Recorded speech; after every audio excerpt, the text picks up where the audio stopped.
330 and 300, man. How do these numbers fit into everything from a most likely to a worst case scenario coming up? Friends, welcome back, man. It's great to see you. So I think that there are three core functions. There's three activities that we need to be able to perform that we don't often talk about. You know, when we look across the landscape of even just the past year and a half of all of the civil and social unrest that we've had, I think that you're going to find that these three areas probably played out pretty well, and nobody talks about them. So we're gonna break this down. I'm gonna kind of give it. I'm not gonna tell you it's science, right? But it's loose numbers, and I'm gonna try to help define how they can apply specifically to you in your situation, in your area, with the variables that you have in your life, right? Of course, I want to get your feedback as well down in the comments below. We can continue to keep this conversation rolling. All right, so this, and I'll tell you on the front end as well that these are not, although they're going to sound on the front end as being, defensive postures or defensive measures, and that is not untrue, but I don't think that they are entirely defensive, and I'll try to help illuminate that as well. So the very first thing is I think you need to be able to move quickly for 3 minutes on foot. Like, how fast can you move on foot for 3 minutes? Can you move a quarter of a mile? That would be a 12-minute pace, right?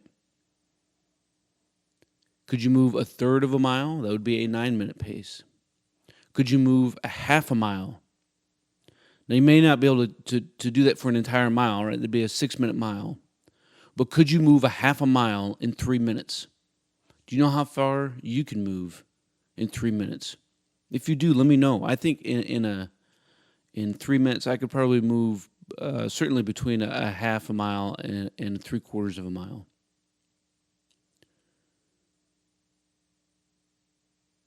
Why is that important? Why is it important to be able to move quickly on foot for 3 minutes? Pick your city in the last 9-12 months, 18 months, right? Pick your city. I'm probably sitting pretty close to it. If you thought about civil unrest and mobs of people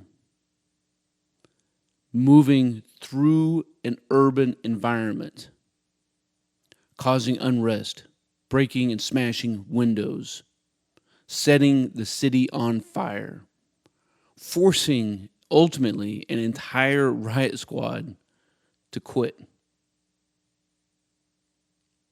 Imagine you're in that scenario. It's in your town, or you just happen to be driving through a town, and you're met with this crowd, this angry mob crowd, who has only one intent, and that is its own will and desire, right? In that particular moment. All those individuals are probably our neighbors, right? They are. I mean, they're probably not my neighbors, but they're our neighbors, right? We work with these folks. We shop with these folks. If we saw them in a grocery store, we'd probably push our cart to the side and let them pass, or they would do the same for us. But in that mob mentality, something triggers and it takes over, and things begin to change at a rapid pace.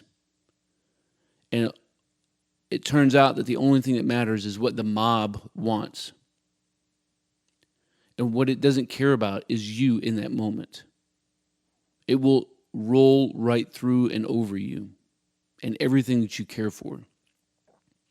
And sometimes you may find yourself in that position where what you need to do is move quickly 3 minutes in the opposite direction. We had this drill that we run in the military. It's a 30-60 or 61-20 drill, right? And so what it's designed to do is designed to make you sprint for 30 seconds or to sprint for 60 seconds and then walk for either 60 or 120 seconds, right? Sprinting for 60 seconds is difficult. Like an actual sprint, to give it all you have, to not let anything not be done. That's tough, man. And I get we may have our physical limitations that may prevent us from being able to do that. But I'm going to challenge and encourage you to get out there and try. Know what you can, even if you're in a wooded environment, right? Depending on the scenario, you could find yourself in an evasion scenario. Maybe it's a bug out scenario. Maybe it's a SHTF moment. Maybe it's a wild critter. I mean, you're probably not going to outrun a wild critter, right? But you could find yourself in a scenario where you could have to move quickly on foot out in the mountains or through the valley or in a desert, wherever it is that you're at. And being able to do so, and do so intentionally, right? Knowing where you're moving to and why you're choosing the direction that you're moving, I think it's kind of important. It's certainly not something that we don't talk about. And again, I told you on the front end that this may sound like a defensive measure, right? A defensive tactic, and it certainly sounds defensive. And I suppose that most of the time it may be.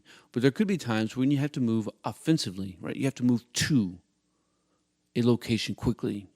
You have to sprint 200 meters. It may not even be 3 minutes. It could just be 200 meters. You have to move to action. You have to locate, close with, and destroy the enemy by fire and maneuver. Repel the enemy's assault by fire in close combat. If you know what that is, leave it down in the comments below. Yeah, come on. Now we're going to move on to the second one, right? The second thing that I think we need to be able to move is to be able to walk under load.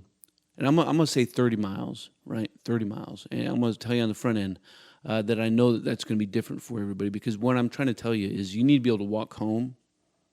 You need to be able to walk to that nearest friend's house, right? Under load, right? Maybe it's 25 pounds, maybe it's 35 pounds. And you need to see you need to know what that feels like. You need to rehearse these actions. Maybe it's a vehicle breakdown and you're up in the mountains and you have to work your way down, right? How are you going to do that? Everything sounds and briefs well until you start to put things into action, right? By the way, if you're looking for a Stoked shirt, you can find it at 2 locations. One is Amazon, link in the description, and 2 is Teespring. The link is also here on the channel. So get stoked, man. What are you waiting for? Come on. Again, you need to be able to walk for 30 miles. And for me, like to get to work, and I'm actually going to rehearse this with you on the channel, right? We're going to go through a scenario. It's a vehicle breakdown, and there's whatever else is in the scenario, right? I can't call for help. And what is it going to feel like to rummage through the truck, pack up what I have in my everyday carry bag, and make a beeline for the house? I've driven the route that I would walk because it's not the same route that I drive. I've already done my route reconnaissance, if you will. But what is it going to feel like to actually move intentionally, boots on the ground, through this environment? Is what I have in my bag too much? Is it not enough? These are all things that, again, you need to work through. And it's probably only going to be 12 miles, right? But this 30 miles could be a there and back, right? It's not just moving away to or moving to one location. It could be an out and a back, right? You need to be able to move on foot through an urban environment, through a rural environment. Maybe it's a state park. Maybe it's a national forest. Maybe it's some BLM land, right? Can you do it? Not just talking about backpacking either, because depending on the scenario, you may have to get off trail.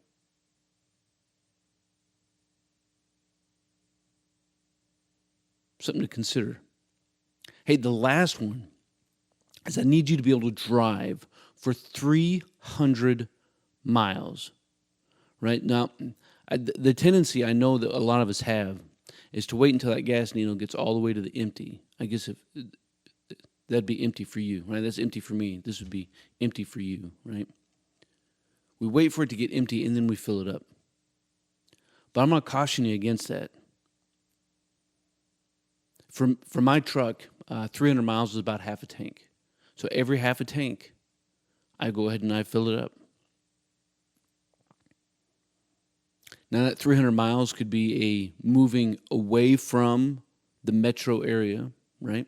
It could be moving out to a cabin, right? That maybe you have some personal property that's away from the house.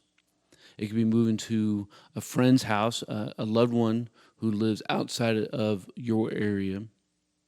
300 miles is a pretty big radius if you only had to move in a way, if it was not out and back. But again, I think that out and back is very important. Maybe you're on a trip for work and you happen to be across state. Can you make it back to the house in an emergency situation without having to stop?